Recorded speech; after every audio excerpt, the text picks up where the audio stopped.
14 degrees. David Armstrong, Melbourne's own.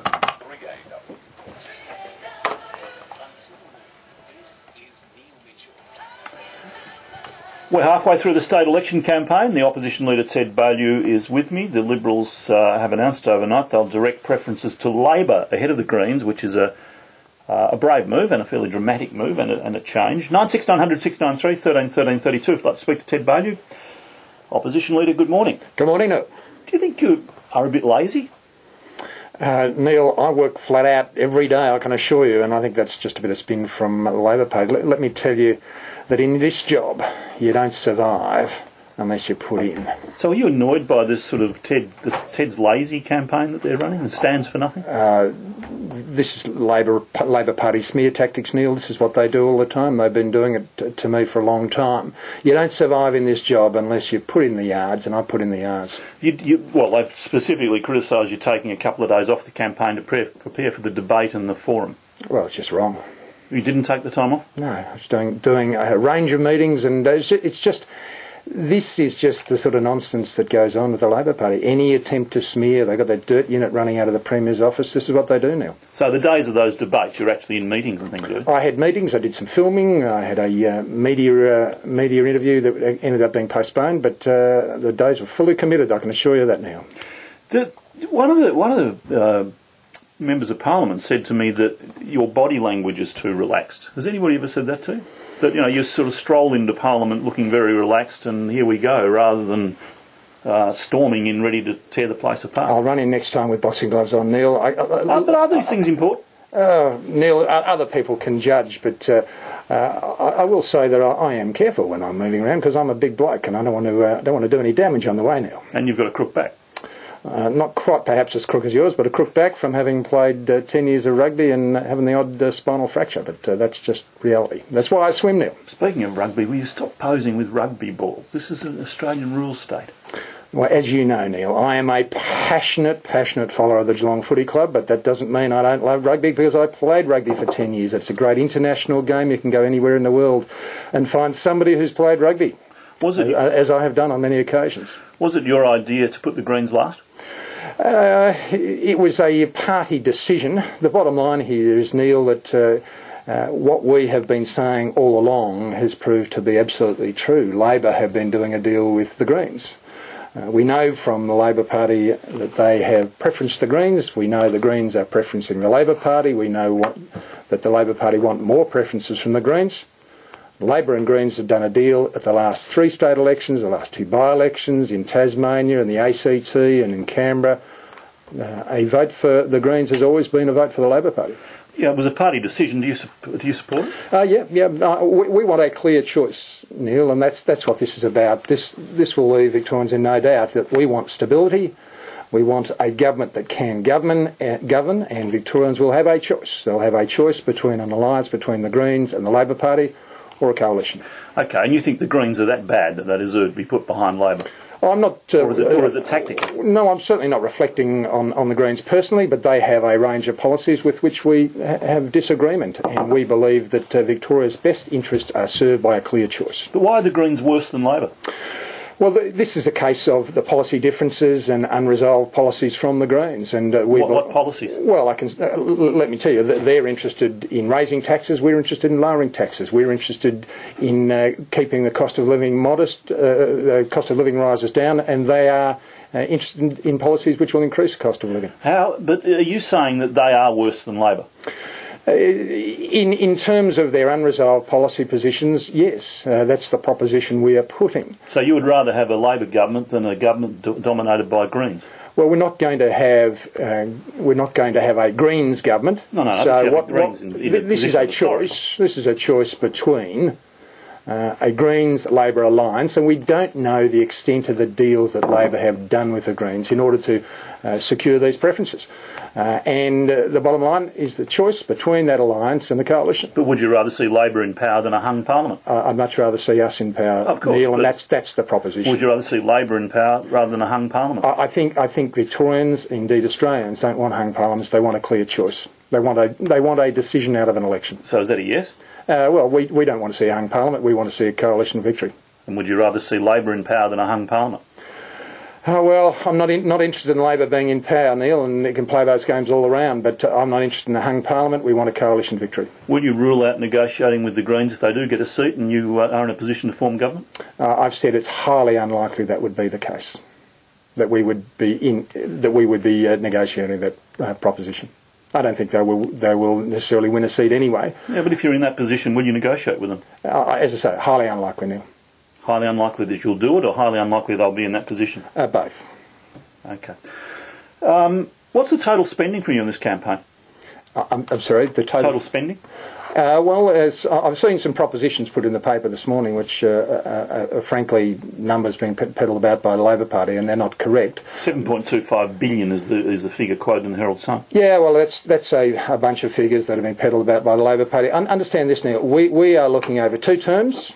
And indeed, some of those figures there cover spending over 2 terms, and also some of the figures quoted there cover funding which is now already in the budget because the government have followed us in those propositions. So what will your new funding in this election campaign be?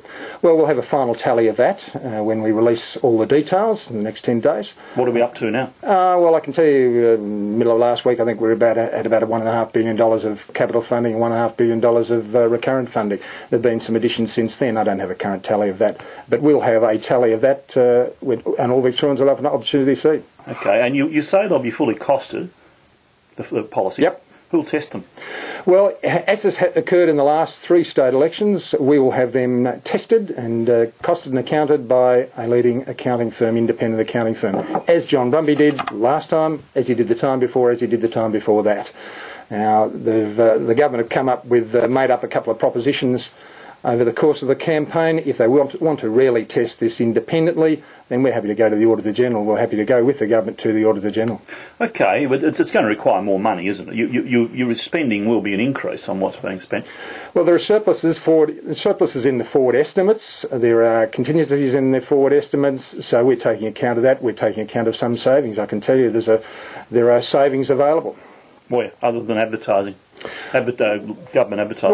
Well, I can tell you, we believe there's a couple $100 million in advertising to start with. There are probably $250 million in consultants savings. So there's a couple, for example. We'll have further to say about that again.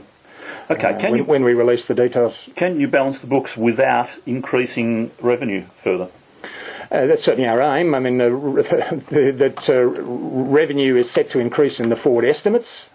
And it's interesting if you reflect back on the last 11 years, this government, when they came to office, I think the budget was around about $19 billion.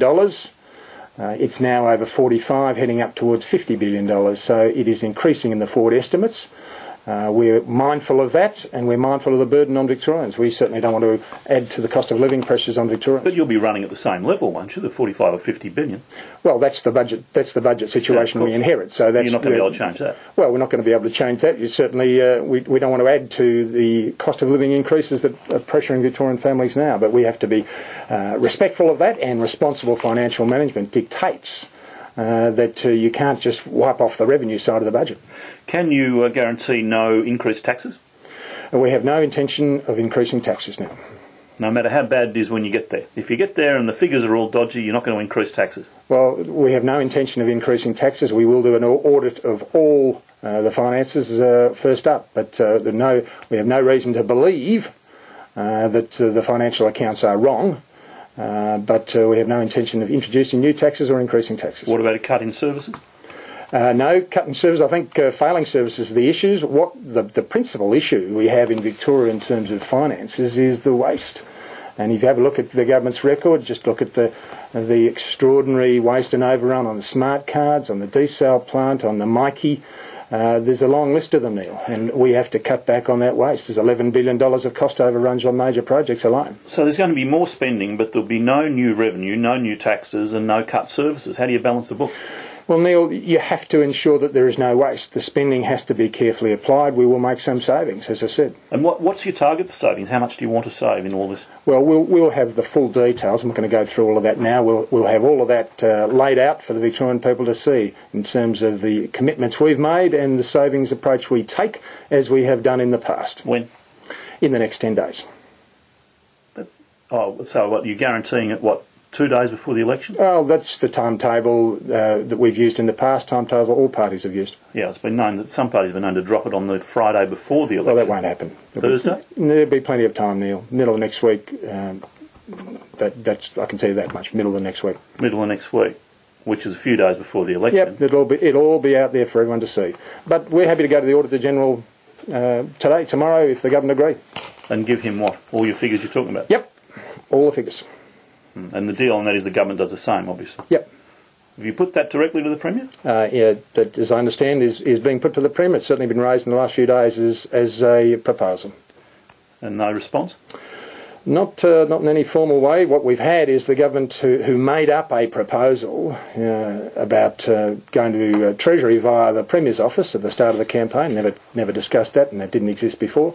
And then halfway through the campaign they changed that. So they've been making it up as they go along. If they want a truly independent process on an interim basis, we'll go to the Auditor General. And a longer term, we're happy to have a parliamentary budget office, as is now being proposed in Canberra because the Canberra system failed. Where's your shadow treasurer, Kim Well?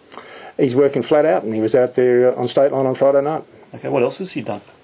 Well, Kim he has a job to keep our budgeting and accounting in place. He doesn't have a staff of thousands. He's got himself and a couple of staff. That's what he's doing full time. That's what you'd expect him to do. You guarantee he'll be treasurer if you're elected? Yes. What other jobs are guaranteed? I have no uncertainty about any of them now. So they'll all be going into the portfolios that they've represented as a shadow? Yep. Every one of them? Yep. 96900 693 13 13 32, calls for Ted Baillieu.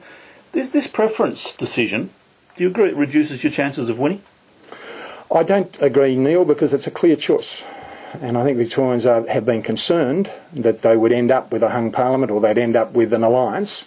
And we're making a clear choice here, making a clear choice available to Victorians. They can have a coalition with a commitment to policies and budgeting and funding and responsibility, or they have an alliance between the Labor Party and the Greens, the content of which Victorians don't know. But couldn't people like Bronwyn Pike, Richard Wynne, Labor ministers, be re-elected on the back of your preferences?